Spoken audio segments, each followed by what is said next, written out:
Thanks to a quarterback carousel like never before, this was by far the most exciting NFL offseason ever. The GOAT found a new home. 2 former MVP quarterbacks are playing elsewhere. A Super Bowl MVP has changed teams too. And oh yeah, 3 can't-miss rookie quarterbacks are preparing to take the league by storm. So how will these new faces perform in their new homes? Well, here's how we see it all playing out. Number 10, Kyle Allen. Open competition. New Washington head coach Ron Rivera swung a trade for old friend Kyle Allen, who served as the primary starter for the Carolina Panthers with Cam Newton injured in 2019. Rivera, who was fired late in the season, still did great things with Allen in Carolina, so it made sense to reunite with him. Rivera hasn't exactly voiced full confidence in 2019 first-round pick Dwayne Haskins, who struggled quite a bit in his rookie year. The early guess is that Allen and Haskins will end up sharing the duties year-round, similar to what we saw with Ryan Fitzpatrick and Jameis Winston in Tampa Bay during the 2018 season. With a limited group of playmakers, it's going to be hard for Allen or Haskins to produce. But in Allen's case, we see something along the lines of 7 starts with around 10 touchdowns and a little over 1,500 passing yards. And hey, if both Allen and Haskins struggle, Washington will likely have another new quarterback to talk about in 2021.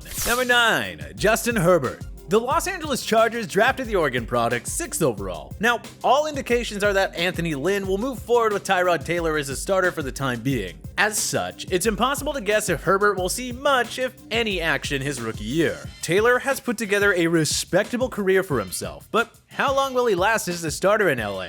With all that talent on the roster, the Chargers want to win now, and if that's not happening, you'd have to think they'll give Herbert a chance. At the same time, Lynn isn't just going to throw Herbert into the fire. The guess here is that Taylor will manage to hold down the fort more often than not and retain his starting job. Herbert might get 1 or 2 starts, or he could come in a few relief appearances. But either way, don't expect a big rookie year for Herbert, and if he does see any action, he won't light it up much either. He's the future in LA, but he's not in the present. Our guess is something along the lines of 4 brief appearances. He might squeeze in a touchdown or 2 to go along with a couple of interceptions. But again, Herbert is the toughest one to predict here. Number 8, Tua Tagovailoa. Like Herbert, this is a very hard one to guess. The Miami Dolphins selected the Alabama star 5th overall in the 2020 draft. There are conflicting reports about Miami's plans. Some state with the veteran journeyman Ryan Fitzpatrick will start for now, others state that Tua will start right away. This is still a rebuilding year in South Beach, so the Dolphins don't have to rush Tagovailoa in hopes of competing for a playoff spot. And of course, he's coming off a season-ending hip injury, so you don't want to play him just for the sake of it. Thing is, Tagovailoa has a world-class skill set. If he starts, we don't expect him to struggle much. We expect Tua to dazzle right away, similar to what Lamar Jackson did when he stepped in for an injured Joe Flacco in his 2018 rookie year. Our guess is that Fitzpatrick starts at least the first 4 to 6 games, but the Fitzmagic tends to start hot before regressing as the season progresses. If that's the case, it's not crazy to think that Tagovailoa can come in somewhere around week 7. So let's project 4 wins and 5 losses for Tagovailoa in 9 starts as a rookie. Miami won't be a playoff team, but Tagovailoa will offer a promising glimpse of the future. We're projecting close to 2,000 passing yards and 15 to 20 touchdown passes for the fun of it.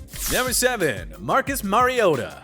Following a roller coaster 5-year tenure with the Tennessee Titans, Marcus Mariota signed a 2-year, $17.6 million deal with the Las Vegas Raiders in free agency. The number 2 pick from 2015 will get a chance to do to Derek Carr what Ryan Tannehill did to Mariota, steal his starting job after several years of inconsistency. I mean, $17.6 million is a rather generous deal for a backup. The giant payday has to mean that John Gruden is fully prepared to bench Carr if he can't up his game.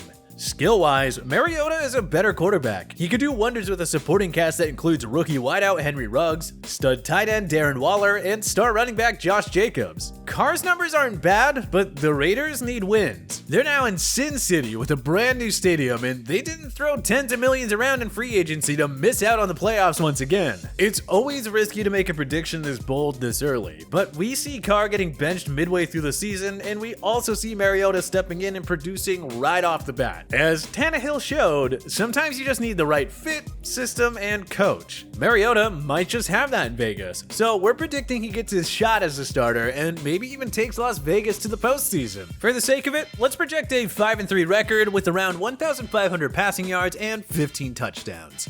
Number 6, Nick Foles. Everybody knew that the Chicago Bears would find a veteran signal caller to come in and challenge Mitch Trubisky.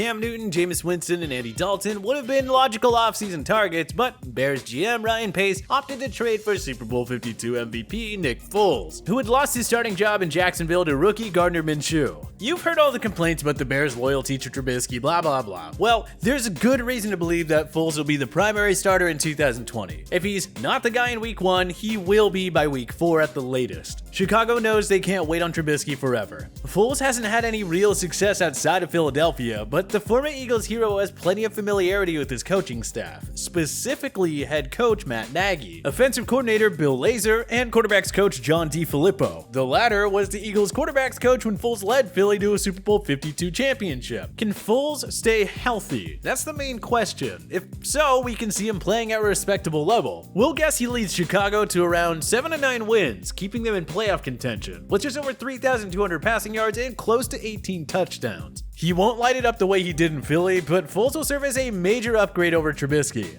It should even be enough to keep him as the starter in 2021. Number 5, Teddy Bridgewater. With Drew Brees sidelined for 5 games, Bridgewater received another starting opportunity in 2019. He won all 5 starts with the New Orleans Saints, and it led to a 3-year, $63 million contract from the Carolina Panthers in free agency. The Panthers hired former Baylor head coach Matt Rule, and he brought in Joe Brady as the offensive coordinator. The latter was the Saints' offensive assistant in 2018, so he does have a bit of familiarity with Bridgewater. The Panthers probably won't be a playoff team in 2020, but their offense will be fun to watch. Not only does Bridgewater have a brilliant coaching staff to work with, he has the game's best running back in Christian McCaffrey and 3 stud receivers in Curtis Samuel, DJ Moore, and Robbie Anderson. Bridgewater should put up some big-time numbers with the Panthers. We see him setting career highs in several categories, so let's say around 3,500 yards and 20 to 25 touchdowns. Number 4, Joe Burrow. Burrow was drafted first overall by the Cincinnati Bengals this offseason. In regards to quarterback prospects, he's the biggest sure thing to enter the NFL since Andrew Luck, the first overall pick from 2012. But like all great quarterbacks, it's reasonable to believe that Burrow will endure his fair share of growing pains. Peyton Manning and John Elway had mistake-filled rookie seasons, so you'd have to think Burrow will as well. He's also going to a Bengals team that's coming off its 4th straight losing season, so no, don't expect Burrow to suddenly turn Cincinnati into a playoff team. That's still a few years away. But we do think Burrow will put up some big stats. In 2018, Baker Mayfield tossed 27 touchdown passes, the most ever for a first-year quarterback. We can see Burrow breaking that record. He's got an impressive set of weapons that include AJ Green, Joe Mixon, and Tyler Boyd. Zach Taylor will do wonders with Burrow right away. He'll hit around 28 touchdowns and close to 4,200 passing yards while cruising to an Offensive Rookie of the Year award. Buy the hype. Number 3, Phillip Rivers. The Chargers and Rivers decided to part ways following a dismal 5-11 season. Rivers then took his talents to Indianapolis, inking a 1-year deal worth $25 million. This is the perfect match in so many ways. The Colts were in need of a QB upgrade following the inconsistent season with Jacoby Brissett, who had to take over as the starter following Andrew Luck's abrupt retirement. Rivers also reunites with head coach Frank Reich, who previously served as his quarterback's coach and offensive coordinator in San Diego. Plenty of Rivers' struggles in 2019 have to be attributed to a woeful offensive line. Rivers now perhaps joins the best unit in football, led by Pro Bowlers Quentin Nelson and Ryan Kelly, plus rising star Brandon Smith. A new O-line will do wonders for Rivers. Throw in his familiarity with Reich, as well as a strong supporting cast that consists of T.Y. Hilton, Marlon Mack, Jonathan Taylor, and Michael Pittman, and Rivers should be a prime bounce-back candidate. Look for him to lead his team to double-digit wins in a division title, as he throws for around 4,300 yards and close to 25 touchdowns. Number 2, Cam Newton. If Newton can just stay healthy following 2 injury-filled seasons, this could go down as the best signing of the offseason. Bill Belichick signed the 2015 league MVP to a 1-year deal 3 months after free agency opened. How Newton went unsigned for that long is beyond us, but it's sure going to work out well for the New England Patriots. We don't want to jump the gun too much here and say the dynasty is still alive, but before they landed Newton, the Pats look poised for a rebuilding, non-playoff year. Belichick and Josh McDaniels will make the most out of Newton's talents. He'll be an upgrade over the 2019 version of Tom Brady. There's little doubt about that. Look for Newton to enjoy a nice bounce-back season as he guides the Pats to double-digit wins, which should be enough to get them into the postseason. Hard to predict stats given his injury history and the change in systems, but we'll go with around 3,400 passing yards, 20 to 23 touchdown passes, and around 450 rushing yards with 3 rushing touchdowns. Tom Brady who? Kidding. people. Kidding. Number 1, Tom Brady. Just as everyone predicted a year ago, Brady left the Patriots after 20 seasons to sign with the Tampa Bay Buccaneers? Yeah, who the heck saw that one coming? The Bucs came away with the prize of free agency by signing Brady to a 2-year deal worth $50 million. Every cent of it is guaranteed. So how will Brady fare in 2020?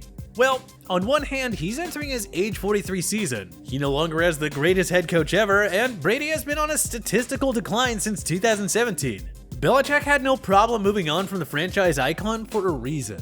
But, on the other hand, Brady can't possibly fail with Chris Godwin, Mike Evans, OJ Howard, Cameron Brate, and oh yeah, the return of Rob Gronkowski. Even if he doesn't play at an MVP level, Brady will still be in that top 10 to 15 quarterback range. He's still healthy, and the guy managed to win 12 games a season ago. While we warn you to keep your expectations reasonable for Brady and the Bucs, we do see them making the playoffs with 10 or 11 wins. Brady should get somewhere around 30 touchdowns and well over 4,000 yards. He'll be good in Tampa, but don't expect the 12-plus wins and a Super Bowl parade that became the norm in New England with TB12.